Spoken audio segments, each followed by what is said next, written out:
চলে আসলাম Mohammadpur town hall কাঁচা বাজার কামাল স্টোরে।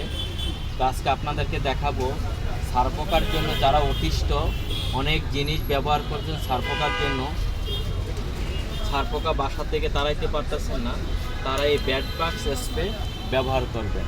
ব্যাডবাক্স স্প্রে সারপোকা মারার জন্য। আর এটা আপনারা কীভাবে ব্যবহার করবেন, যারা জাজিম অথবা ম্যাটেক্স যেটা বিছান, এটার যে সিলাইটা আছে সিলাইটার চারিদিকে ঘুরে ঘুরে এটা স্প্রে করবেন। স্প্রে করলে কেমিক্যালটা যখন লাগলে ভিতরে থাকলে ডিম সহ এগুলো নষ্ট হয়ে যাবে। তারপর খাটের যে জয়েন্টগুলো আছে এই জয়েন্টগুলোতে আপনারা স্প্রে করবেন। তারপর বিছানার চাদর, বালিশের কভার, মশারি যদি টাঙ্গান এগুলো উঠাইয়া গরম পানি দিয়ে ধুইয়া এরপরে বিছাবেন। এই বিছাবেন এবং সারপোকার জন্য এটা 100% কাজ করবে।